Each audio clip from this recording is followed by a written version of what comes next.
ക്ലാസ്സിലെ social science ആണ് നമ്മൾ ചർച്ച ചെയ്തുകൊണ്ടിരുന്നത്. അതിൽ രണ്ടാമത്തെ ഭാഗം, ഒന്നാമത്തെ ഭാഗം നമ്മൾ പറഞ്ഞു മുഗൾ സാമ്രാജ്യത്തെ പറ്റി, അതേപോലെ പ്രധാനപ്പെട്ട മുഗൾ രാജാവായിട്ടുള്ള അക്ബർ, അദ്ദേഹത്തിൻ്റെ ഭരണരീതി എങ്ങനെയായിരുന്നു, ആ കാലഘട്ടത്തിലെ ഒരു സാമൂഹിക സാമ്പത്തിക അവസ്ഥ എങ്ങനെയായിരുന്നു, ഇതെല്ലാമാണ് നമ്മൾ ഒന്നാം ഭാഗത്തിൽ ചർച്ച ചെയ്യുന്നത്. ഇനി നമ്മൾ പറയാൻ പോകുന്നത് ഒന്നാമത്തെ പാഠത്തിൽ തന്നെ രണ്ടാമത്തെ ഒരു ഭാഗമാണ്. അത് വിജയനഗര സാമ്രാജ്യത്തെ പറ്റിയാണ് എന്ത് ചെയ്യുന്നത്, ആ ഭാഗത്തിൽ പറയുന്നത്. അപ്പോൾ ആദ്യമായിട്ട് നമ്മൾ മനസ്സിലാക്കേണ്ടത്, ഈ മുഗൾ രാജാക്കന്മാർ ഭരിച്ചുകൊണ്ടിരിക്കുന്ന ഈ പറയുന്ന മധ്യകാലഘട്ടത്തിൽ തന്നെ എന്ത് ചെയ്തിട്ടുണ്ട്, ഇന്ത്യയുടെ ദക്ഷിണേന്ത്യൻ ഭാഗത്ത്, അഥവാ നമ്മൾ ഒരു മാപ്പ് എടുത്തു കഴിഞ്ഞാൽ, ഇന്ത്യയുടെ മാപ്പ് എടുത്തു കഴിഞ്ഞാൽ അതിൻ്റെ താഴ്ഭാഗം, നമ്മുടെ കേരളം തമിഴ്നാടൊക്കെ വരുന്ന ആ ഒരു ഭാഗത്തിനെയാണ് എന്ത് പറയുന്നത്, നമ്മൾ ദക്ഷിണേന്ത്യ എന്ന് പറയുന്നത്. അപ്പോൾ ഈ ഭാഗങ്ങളിൽ എന്ത് ചെയ്തിട്ടുണ്ട്, ഒരുപാട് രാജാക്കന്മാരും രാജവംശങ്ങളും ഇവിടെ ഇതേ സമയത്ത് തന്നെ എന്ത് ചെയ്യുന്നുണ്ട്, ഭരണം നടത്തുന്നുണ്ട്. അത്തരം ഭരണം നടത്തിയ രാജാക്കന്മാരിൽ അല്ലെങ്കിൽ രാജവംശങ്ങളിൽ ഒരു പ്രധാനപ്പെട്ട രാജവംശമാണ് വിജയനഗര രാജവംശം എന്ന് പറയുന്നത്, അല്ലെങ്കിൽ വിജയനഗര സാമ്രാജ്യം എന്ന് പറയുന്നത്. അപ്പം മുഗൾ രാജാക്കന്മാരും സുൽത്താൻമാരും ഒക്കെ ഭരിക്കുന്ന കാലത്ത് തന്നെ എന്ത് ചെയ്യുന്നുണ്ട്, ഇന്ത്യയുടെ ദക്ഷിണേന്ത്യൻ ഭാഗത്ത് മറ്റു പല രാജാക്കന്മാരും രാജവംശങ്ങളും എന്ത് ചെയ്യുന്നുണ്ട്, ഭരണം നടത്തുന്നുണ്ട്. നമ്മൾ ചെറിയ ക്ലാസ്സുകളിൽ പഠിച്ചിട്ടുണ്ട്. അതിൽ പ്രധാനപ്പെട്ട രാജവംശമായിട്ടുള്ള വിജയനഗര സമുദായത്തെ പറ്റിയാണ് നമ്മൾ ഈ ചാപ്റ്ററിന്റെ രണ്ടാം ഭാഗത്ത് പറയുന്നത്.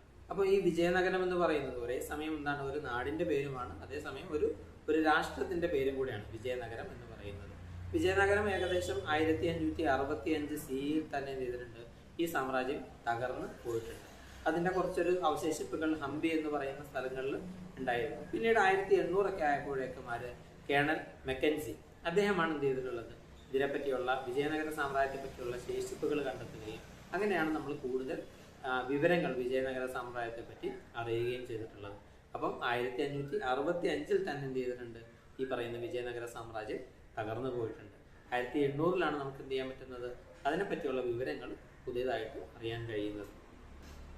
ഇനി നമ്മൾ വിജയനഗര സാമ്രാജ്യത്തിലെ പ്രധാനപ്പെട്ട രാജാക്കന്മാരെ പറ്റി പറഞ്ഞു കഴിഞ്ഞാൽ, നിങ്ങളുടെ ടെക്സ്റ്റിലെ 19ാമത്തെ പേജിൽ എന്ത് ചെയ്യുന്നുണ്ട്, പലതരം ഡൈനാസ്റ്റികൾ, അവിടെ ഭരിച്ചിട്ടുള്ള രാജവംശങ്ങളെ പറ്റി പറയുന്നുണ്ട്. സംഗമ ഡൈനാസ്റ്റി ഉണ്ട്, സലുവ ഡൈനാസ്റ്റി ഉണ്ട്, തുളുവ ഡൈനാസ്റ്റി ഉണ്ട്, അരവിഡ് ഡൈനാസ്റ്റി ഉണ്ട്. ഇങ്ങനെ പ്രധാനപ്പെട്ട 4ഓളം രാജവംശങ്ങൾ തന്നെ എന്ത് ചെയ്തിട്ടുണ്ട്, വിജയനഗര സാമ്രാജ്യത്തിൽ ഭരണം നടത്തിയിട്ടുണ്ട്. പിന്നെ നമ്മളിവിടെ പറയുന്ന ഈ പറയുന്ന വിജയനഗര സാമ്രാജ്യം സ്ഥാപിച്ചിട്ടുള്ള എന്ന് പറയുന്നത് ഹരിഹര ബുക്ക എന്ന് പറയുന്ന 2 രാജാക്കന്മാരാണ്. അവരാരാണ്, അവർ പരസ്പരം സഹോദരങ്ങളാണ്. അപ്പം സഹോദരങ്ങളായിട്ടുള്ള ഹരിഹരയും ബുക്കയും കൂടെ സ്ഥാപിച്ചിട്ടുള്ള ഒരു രാജവംശമാണ് ഈ വിജയനഗര രാജവംശം അല്ലെങ്കിൽ വിജയനഗര സാമ്രാജ്യം എന്ന് പറയുന്നത്. പക്ഷേ കൂട്ടത്തിൽ ഏറ്റവും ഫേമസ് ആയിട്ടുള്ള രാജാവ് എന്ന് പറയുന്നത്, വിജയനഗര സാമ്രാജ്യം ഭരിച്ചത് ഏറ്റവും പ്രധാനപ്പെട്ട അറിയപ്പെട്ട രാജാവ് എന്ന് പറയുന്നത് ആരാണ്, കൃഷ്ണദേവരായരാണ്. നമ്മൾ മുഗൾ സാമ്രാജ്യത്തെ പറ്റി പറഞ്ഞപ്പോൾ അവിടെ അക്ബറിനെ പറ്റി പറഞ്ഞതുപോലെ വിജയനഗര സാമ്രാജ്യത്തെ പറ്റി പറയുമ്പോൾ നമ്മൾ പറയുന്ന ആരെ പറ്റിയാണ്, കൃഷ്ണദേവരായ എന്ന് പറയുന്ന രാജാവിനെ സംബന്ധിച്ചാണ്. വിജയനഗര സാമ്രാജ്യം നിലനിന്നിരുന്ന കാലഘട്ടത്തിൽ ഇവിടെ സന്ദർശിച്ചിട്ടുള്ള മറ്റ് വിദേശീയരായിട്ടുള്ള യാത്രക്കാരൊക്കെ എന്ത് ചെയ്തിട്ടുണ്ട്, ഈ പറയുന്ന രാജാവിനെ പറ്റിയും ഈ പറയുന്ന രാജ്യത്തെ പറ്റിയൊക്കെ എന്ത് ചെയ്തിട്ടുണ്ട്, നല്ല രീതിയിൽ നമുക്ക് പറഞ്ഞു തന്നിട്ടുണ്ട്. നമ്മൾ കൃഷ്ണദേവരായ രാജാവിൻ്റെ സവിശേഷതകൾ നമ്മൾ ചരിത്രത്തിൽ നോക്കുമ്പോൾ അദ്ദേഹം എന്ത് ചെയ്തിട്ടുണ്ട്, എല്ലാ ആളുകൾക്കും സ്വാതന്ത്ര്യം കൊടുത്തിട്ടുള്ള, ഫ്രീഡം അനുവദിച്ചിട്ടുള്ള ഒരു രാജാവാണ്. അതേപോലെ എല്ലാ മതങ്ങളോടും അദ്ദേഹം നല്ല നിലയിലാണ് എന്ത് ചെയ്തിട്ടുള്ളത്, പെരുമാറിയിട്ടുള്ളത്. ഓരോ മതക്കാർക്കും അവരുടെ ഇഷ്ടത്തിന് അവരുടെ ആചാരങ്ങളും അനുഷ്ഠാനങ്ങളും ഒക്കെ എന്ത് ചെയ്യാം, അനുസരിച്ച് ജീവിക്കാനുള്ള അനുവാദമൊക്കെ കൊടുത്തിട്ടുള്ള ഒരു രാജാവാണ്. അതേപോലെ സമത്വം നാട്ടിലുണ്ടാവാൻ വേണ്ടി, ഇക്വാലിറ്റി നാട്ടിലുണ്ടാവണം എന്ന് അദ്ദേഹത്തിന് എന്തായിരുന്നു ആഗ്രഹം ഉണ്ടായിരുന്ന രാജാവാണ്. അങ്ങനെ നമ്മൾ ഇന്നത്തെ കാലത്തുണ്ട് എന്ന് പറയുന്ന നല്ല ഗുണങ്ങളൊക്കെ ഉണ്ടായിരുന്ന ഒരു രാജാവാണ് നമ്മുടെ കൃഷ്ണദേവരായ രാജാവ് എന്ന് പറയുന്ന രാജാവ്. അതേപോലെ വിജയനഗര സാമ്രാജ്യത്തെ സംബന്ധിച്ചിടത്തോളം കൃഷ്ണദേവരായ രാജാവ് എന്താണ്, ഒരു പ്രധാനപ്പെട്ട രാജാവാണ്. കാരണം ഈ ഒരു സാമ്രാജ്യം നല്ല രീതിയിൽ വലുതായതും അതേപോലെ വികസിച്ചതുമൊക്കെ കൃഷ്ണദേവരായ രാജാവ് ഭരിക്കുന്ന കാലഘട്ടത്തിലാണ്. അദ്ദേഹം എന്ത് ചെയ്തിട്ടുണ്ട്, ഒരുപാട് നിർമ്മാണങ്ങൾ ഈ രാജ്യത്ത് നടത്തിയിട്ടുണ്ട്. ഹംപി എന്ന് പറയുന്ന ടൗൺ ഉണ്ടാക്കിയത് അദ്ദേഹമാണ്. അതേപോലെ എന്താണ്, ഒരുപാട് കൊട്ടാരങ്ങളും ക്ഷേത്രങ്ങളും അടക്കം ഒരുപാട് നിർമ്മാണ പ്രക്രിയ ആര് നടത്തിയിട്ടുണ്ട്, കൃഷ്ണദേവരായ രാജാവ് നടത്തിയിട്ടുണ്ട്. അപ്പം നമുക്കറിയാം, രാജവംശങ്ങളുടെയൊക്കെ പ്രധാനപ്പെട്ട ഒരു പ്രത്യേകതയാണ് എന്ത് ചെയ്യും, അവർ ഒരുപാട് കെട്ടിടങ്ങൾ നിർമ്മിക്കും, ഒരുപാട് കൊട്ടാരങ്ങൾ നിർമ്മിക്കും. അതൊക്കെ എന്താണ്, ഒരു രാജ്യത്തിൻ്റെ അടയാളമാണ്. അപ്പം അതേപോലെ ഒരുപാട് അടയാളങ്ങൾ ആര് നിർമ്മിച്ചിട്ടുണ്ട്, കൃഷ്ണദേവരായ രാജാവ് നിർമ്മിച്ചിട്ടുണ്ട്.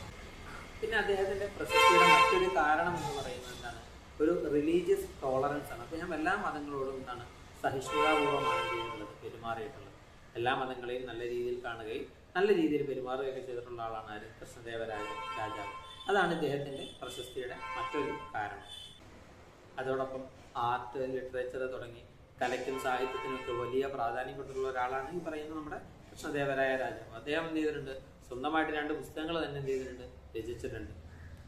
അമുക്തമാല്യത, ജാമ്പവതി കല്യാണം എന്നൊക്കെ പറയുന്ന 2 പുസ്തകങ്ങൾ അദ്ദേഹം തന്നെ രചിച്ചിട്ടുള്ള പുസ്തകമാണ്. അപ്പോൾ സ്വാഭാവികമായിട്ടും എന്ത് ചെയ്തിട്ടുണ്ട്, ഈ സാഹിത്യത്തിനോടും കലയോടും ഒക്കെ നല്ല താല്പര്യമുള്ള രാജാവായതുകൊണ്ട് തന്നെ രാജ്യത്ത് എന്ത് ചെയ്തു, അതൊക്കെ നല്ല രീതിയിൽ വികാസം പ്രാപിച്ചു എന്നുള്ളതാണ്.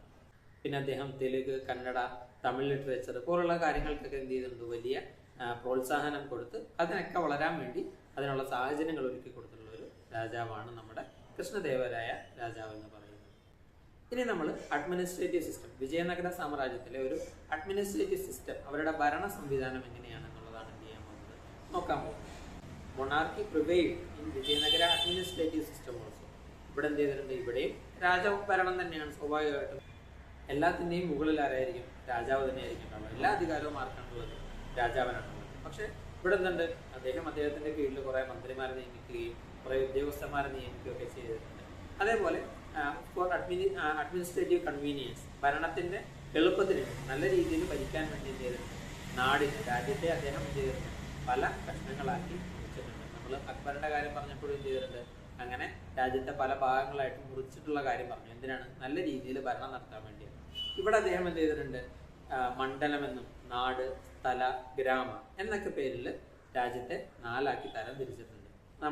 നമ്മളിപ്പം എന്താണ്, സംസ്ഥാനങ്ങൾ, ജില്ലകൾ എന്നൊക്കെ പറയുന്ന പോലെയാണ് ഈ തരംതിരിവ്. ഇങ്ങനെ പല രീതിയിൽ നാടിനെ ഡിവൈഡ് ചെയ്തിട്ടാണ് അദ്ദേഹം എന്ത് ചെയ്തിട്ടുള്ളത്, ഭരണം നടത്തിയിട്ടുള്ളത്. അതേപോലെ ജസ്റ്റിസ്, നീതിക്ക് വലിയ പ്രാധാന്യം കൊടുത്തിട്ടുള്ള രാജാവാണ്. അതുകൊണ്ട് ഒരുപാട് കോടതികളും മറ്റും എന്ത് ചെയ്യുന്നുണ്ട്, വിജയനഗര സാമ്രാജ്യത്തിൽ ഉണ്ടായിരുന്നു. പക്ഷേ എല്ലാത്തിനും മുകളിൽ രാജാവുണ്ട്. ചെറിയ കോടതികളിൽ നിന്ന് നമുക്ക് നീതി കിട്ടിയില്ലെങ്കിൽ എന്ത് ചെയ്യാം, നമുക്ക് രാജാവിൻ്റെ അടുത്ത് ചെന്നിട്ട് നമുക്ക് നീതി ആവശ്യപ്പെടാൻ കഴിയുമായിരുന്നു. അപ്പോൾ ചെറിയ കോടതികളുമുണ്ട്, എന്നാൽ എല്ലാത്തിനും മുകളിൽ ആരുണ്ട്, രാജാവുമുണ്ട്. ഇതൊക്കെയാണ് ഇവിടുത്തെ ഒരു ഭരണത്തിൻ്റെ രീതി എന്ന് പറയുന്നത്. അതേപോലെ തന്നെ നമ്മൾ മൻസബ്ദാരി സിസ്റ്റം എന്ന് പറയുന്ന ഒരു സിസ്റ്റം എവിടെ പഠിച്ചിട്ടുണ്ട്, അക്ബറിൻ്റെ കാര്യം പറഞ്ഞപ്പോൾ പഠിച്ചിട്ടുണ്ട്. അതേപോലെ തന്നെ വിജയനഗര സാമ്രാജ്യത്തിൽ നിന്നുണ്ട് ഒരു അമരനായക സിസ്റ്റം ഉണ്ട്. The military commanders were known as Amaranayakas. Military commanders ആണ് ആര്, ഈ അമരനായകർ എന്ന് അറിയപ്പെടുന്ന ആളുകൾ. ഇവർക്ക് എന്ത് ചെയ്യും, രാജാവ് ഒരു പ്രദേശം അല്ലെങ്കിൽ ഒരു ഭൂമി ഇവർക്ക് എന്ത് ചെയ്യും, കൊടുക്കും. അവരെന്ത് ചെയ്യണം, ആ ഭൂമി നോക്കുകയും അവിടുത്തെ ആളുകളുടെ നിന്ന് നികുതി പിരിക്കുകയും അവിടുന്ന് കിട്ടുന്ന ധനങ്ങളും സമ്പാദ്യങ്ങളും ഒക്കെ ശേഖരിക്കുകയും ചെയ്യണം. എന്നിട്ട് എന്ത് ചെയ്യണം, ഈ പറയുന്ന ആ കമാൻഡേഴ്സിന് കീഴിലുള്ള സൈന്യത്തെ അവർ നോക്കണം. അതോടൊപ്പം എന്ത് ചെയ്യണം, രാജാവിന് ഒരു നിശ്ചിത തുക ടാക്സ് കൊടുക്കണം. അങ്ങനെ ഈ ഒരു മൻസബ്ദാരി എന്ന് പറയുന്ന ആ ഒരു സിസ്റ്റം നമ്മൾ പറഞ്ഞല്ലോ, അതേപോലെ തന്നെ ഒരു സിസ്റ്റമാണ് ഈ പറയുന്ന അമരനായക സിസ്റ്റം എന്ന് പറയുന്നത്. അപ്പം നമ്മൾ വിജയനഗര സാമ്രാജ്യത്തിൻ്റെ ഭരണപരമായ കാര്യങ്ങൾ പറയുമ്പോൾ 2 കാര്യങ്ങളാണ് പറയുന്നത്. ഒന്ന്, രാജാവാണ് എല്ലാത്തിനും ഹെഡ്. അതോടൊപ്പം എന്തുണ്ട്, രാജാവിൻ്റെ കീഴിൽ മന്ത്രിമാരും ഉദ്യോഗസ്ഥന്മാരും ഒക്കെ ഉണ്ടായിരുന്നു എന്നുള്ളത്. അതേപോലെ ഈ പറയുന്ന അമരനായക സിസ്റ്റവുമാണ് നമ്മൾ എന്ത് ചെയ്യുന്നത്, അഡ്മിനിസ്ട്രേറ്റീവ് സിസ്റ്റം പറയുമ്പോൾ നമ്മൾ അതിനകത്ത് പറയേണ്ട 2 പ്രധാനപ്പെട്ട പോയിന്റുകൾ. അടുത്ത നമുക്ക് സോഷ്യോ എക്കണോമിക് കണ്ടീഷൻ എന്താണെന്ന് നോക്കാം. വിജയനഗര സാമ്രാജ്യത്തിൽ എന്ത് ചെയ്തിട്ടുണ്ട്, ജാതി, മതം പോലുള്ള കാര്യങ്ങൾ കാര്യമായിട്ടുണ്ടായിരുന്നു. അവിടെ എന്തുണ്ട്, പല ജാതികളുണ്ടായിരുന്നു, പല മതങ്ങളുള്ള ആളുകളുണ്ടായിരുന്നു. ഈ ഒരു വ്യത്യാസം എന്തുണ്ട്, വിജയനഗര സാമ്രാജ്യത്തിലുണ്ട്. പക്ഷെ എല്ലാത്തിനും ഉയർന്ന മേധാവിത്വമുള്ള ആളുകൾ എന്ന് പറയുന്നത് ആരായിരുന്നു, ബ്രാഹ്മണന്മാരായിരുന്നു. അവിടെ എന്തുണ്ട്, ക്ഷേത്രത്തിന് വേണ്ടിയുള്ള സ്വത്തുണ്ട്. ഇത് ഇന്ന ഭൂമി ക്ഷേത്രത്തിൻ്റെ ആയിരിക്കും, അല്ലെങ്കിൽ ഇത്ര സ്ഥലം ക്ഷേത്രത്തിൻ്റെ ആയിരിക്കും. അത് നോക്കി നടത്തുകയും അതിൻ്റെ വരുമാനം കൈകാര്യം ചെയ്യുകയൊക്കെ ചെയ്യുന്നത് ആരായിരിക്കും, ഈ പറയുന്ന ബ്രാഹ്മണന്മാരാണ്. അതേപോലെ ക്ഷേത്രത്തിൽ നടക്കുന്ന പൂജകൾ, വഴിപാടുകൾ, കാര്യങ്ങൾ ഇതിനൊക്കെ നേതൃത്വം കൊടുക്കുന്നവരാണ് ബ്രാഹ്മണന്മാരാണ്. അങ്ങനെ മൊത്തത്തിൽ സമൂഹത്തിൽ ഉയർന്ന പദവി ആർക്കായിരുന്നു, ബ്രാഹ്മണന്മാർക്ക് തന്നെയായിരുന്നു. ഇനി അതിൻ്റെ പുറമെ എന്തുണ്ട്, സാധാരണ കച്ചവടം ചെയ്യുന്ന, മറ്റ് കൈത്തൊഴിൽ ചെയ്യുന്ന സാധാരണക്കാരായ ആളുകളും ഇവിടെയുണ്ട്, വിജയനഗര സാമ്രാജ്യത്തിൽ ഉണ്ടായിരുന്നു. പിന്നെ വളരെ പ്രധാനപ്പെട്ട ഒരു കാര്യം എന്ന് പറയുന്നത് എന്തുണ്ട്, വിജയനഗര സാമ്രാജ്യത്തിൽ അവിടുത്തെ കൊട്ടാരത്തിലെ ജോലിക്കാരായിട്ട്, അവിടുത്തെ കണക്കുകളും കാര്യങ്ങളൊക്കെ നോക്കാനായിട്ട് ആരെ ഏൽപ്പിക്കുമായിരുന്നു, സ്ത്രീകളെ ജോലിക്കാരായിട്ട് നിയമിക്കുമായിരുന്നു. അതൊരു പ്രധാന പോയിന്റായിട്ട് നമ്മളിവിടെ ഓർക്കേണ്ടതാണ്. പിന്നെ ഇവിടെ എന്തുണ്ട്, പോളിഗമി ഉണ്ടായിരുന്നു എന്നുള്ളതാണ്. എന്താണ് പോളിഗമി? പോളിഗമി എന്ന് പറഞ്ഞാൽ ഒരാൾ തന്നെ ഒന്നിൽ കൂടുതൽ കല്യാണം കഴിക്കുന്നതിനാണ് എന്ന് പറയാം, നമ്മൾ പോളിഗമി എന്ന് പറയാം, ബഹുഭാര്യത്വം എന്ന് പറയുന്നത്. അതേപോലെ തന്നെ ഇവിടെ ചൈൽഡ് മാരേജും ഉണ്ടായിരുന്നു. എന്താണ്, ശൈശവ വിവാഹം. ശൈശവ വിവാഹം എന്ന് പറഞ്ഞാൽ പ്രായപൂർത്തിയാവാത്ത കുട്ടികൾ തമ്മിൽ എന്താണ് പരസ്പരം കല്യാണം കഴിപ്പിക്കുന്നതിനാണ് എന്ത് പറയുന്നത്, ചൈൽഡ് മാരേജ് എന്ന് പറയുന്നത്. അപ്പോൾ ഇവിടെ പോളിഗമി ഉണ്ടായിരുന്നു, അതേപോലെ എന്തുണ്ട്, ചൈൽഡ് മാരേജ് ഉണ്ടായിരുന്നു. ഇതാണ് ഇവിടുത്തെ ഒരു സാമൂഹികമായിട്ടുള്ള അവസ്ഥ എന്ന് പറയുന്നത്. നമ്മൾ ഇവിടുത്തെ ഒരു സാമ്പത്തിക അവസ്ഥ പറയുകയാണെങ്കിൽ ഇവിടെ ഈ ഇറിഗേഷൻ ഫെസിലിറ്റീസ് നല്ല രീതിയിൽ എന്ത് ചെയ്തിട്ടുണ്ടായിരുന്നു, വികസിച്ചിട്ടുണ്ടായിരുന്നു. അഥവാ ജലസേചനത്തിൻ്റെ കാര്യം നമ്മൾ മുഗൾ സാമ്രാജ്യത്തിൻ്റെ കാര്യം പറഞ്ഞപ്പോൾ പറഞ്ഞിരുന്നു. ജലസേചനം എന്ന് പറഞ്ഞാൽ എന്താണ്, ഒരിടത്തുനിന്ന് വെള്ളം എന്ത് ചെയ്യാൻ മറ്റൊരിടത്തേക്ക് കൊണ്ടുപോയിട്ട് അവിടേക്ക് കൃഷി നടത്തുക, കനാലുകൾ നിർമ്മിച്ച് അതേപോലെ ഡാമുകൾ ഉണ്ടാക്കിയിട്ടൊക്കെ എന്ത് ചെയ്യണം, കൃഷിയൊക്കെ നടത്തുന്നതിനാണ് നമ്മൾ ഇറിഗേഷൻ ഫെസിലിറ്റി, ജലസേചന സൗകര്യം എന്നൊക്കെ പറയുന്നത്. ഇതെന്ത് ചെയ്തിട്ടുണ്ട്, നല്ല രീതിയിൽ ജലസേചന സൗകര്യം നല്ല രീതിയിൽ എന്തുണ്ടായിരുന്നു, ഈ കാലഘട്ടത്തിൽ വികസിച്ചിട്ടുണ്ടായിരുന്നു. അതേപോലെ ഒരുപാട് ഡാമുകളും അണക്കെട്ടുകളുമൊക്കെ ഇവരുടെ വിജയനഗര സാമ്രാജ്യത്തിൽ ഉണ്ടായിരുന്നു. അതിന് പുറമെ ഭൂമി സർവേ ചെയ്തിട്ട് അതിനെന്ത് ചെയ്തിട്ടുണ്ട്, കൃത്യമായ നികുതി, ഇന്ന ഭൂമി ഇത് രാജാവിൻ്റെ ഭൂമിയാണ്, അല്ലെങ്കിൽ ഇത് ക്ഷേത്രത്തിൻ്റെ ഭൂമിയാണ്, ഇത് സാധാരണക്കാരുടെ ഭൂമിയാണ് എന്ന രീതിയിൽ സർവേ ചെയ്ത് തരംതിരിച്ചിട്ട് അതിനൊക്കെ പ്രത്യേക നികുതി. ഇതൊക്കെ ഈ കാലഘട്ടത്തിലെ വലിയ കാര്യമായിട്ട് നമ്മൾ പറയുന്ന കാര്യങ്ങളാണ്. ഭൂമിക്ക് സർവേ ചെയ്ത് നമ്പർ കൊടുക്കുക, എന്നെ തരംതിരിക്കുക എന്നുള്ളതൊക്കെ. ഇതൊക്കെ പക്ഷേ എന്ത് ചെയ്തിട്ടുണ്ട്, വിജയനഗര സാമ്രാജ്യത്തിൽ തന്നെ ഉണ്ടായിരുന്നു. അതേപോലെ എന്തുണ്ട്, നികുതിയുടെ പുറമെ തന്നെ ലൈസൻസിന് പ്രത്യേക ഫീസുകൾ, അതേപോലെ ഫൈനുകൾ, ഈ കാര്യങ്ങളൊക്കെ വിജയനഗര സാമ്രാജ്യത്തിൽ നിലനിന്നിരുന്നു എന്നാണ് നമുക്ക് മനസ്സിലാവുന്നത്. അതോടൊപ്പം തന്നെ കച്ചവടത്തിൻ്റെ വലിയൊരു കേന്ദ്രമായിരുന്നു വിജയനഗര സാമ്രാജ്യം. ഇന്ത്യയിൽ നിന്ന് തന്നെ ഇന്ത്യയിലെ തന്നെ വലിയൊരു കച്ചവട കേന്ദ്രമാണ്. അതോടൊപ്പം തന്നെ ലോകത്തിലെ പല ഭാഗങ്ങളിൽ നിന്നും എന്ത് ചെയ്യുമായിരുന്നു, വിജയനഗര സാമ്രാജ്യത്തിലേക്ക് ആളുകൾ കച്ചവടത്തിനായിട്ട് എത്തിച്ചേരുമായിരുന്നു. പ്രധാനമായിട്ടും പോർച്ചുഗീസുകാരും അറബികളുമായിരുന്നു ഇവരുടെ വിജയനഗരവുമായിട്ട് കച്ചവടം നടത്തിയിരുന്നത്. എന്നാൽ ചൈനയും ശ്രീലങ്കയും പോലുള്ള രാജ്യങ്ങളുമായിട്ട് വരെ വ്യാപാര ബന്ധം ഈ പറയുന്ന വിജയനഗര സാമ്രാജ്യത്തിനുണ്ടായിരുന്നു. കച്ചവടം പ്രധാനമായിട്ടും നടത്തിയിരുന്നത് അറബികളാണ്. അതോടൊപ്പം തന്നെ ഇവിടെയും എന്ത് ചെയ്തിരുന്നു, കുതിര കച്ചവടം നടത്തിയിരുന്ന ആളുകളുണ്ട്. അവരെ നമ്മൾ വിളിക്കുക കുതിരച്ചെട്ടീസ് എന്നായിരുന്നു. ഇതുപോലെ വലിയ വ്യാപാരം വലിയ രീതിയിൽ വികസിച്ചിരുന്നു. വ്യാപാരത്തിൽ നിന്നുള്ള വരുമാനം പൊതുവെ എന്തിനാണ് ഉപയോഗിക്കുക, രാജ്യം നന്നാക്കാൻ വേണ്ടിയാണ് ഉപയോഗിക്കാറ് എന്നുള്ളതാണ് പറയുന്നത്. പിന്നെ ഇതാണ് നമുക്ക് വിജയനഗര സാമ്രാജ്യത്തിലെ സാമൂഹിക സാമ്പത്തിക അവസ്ഥകളെ പറ്റി പറയാനുള്ളത്.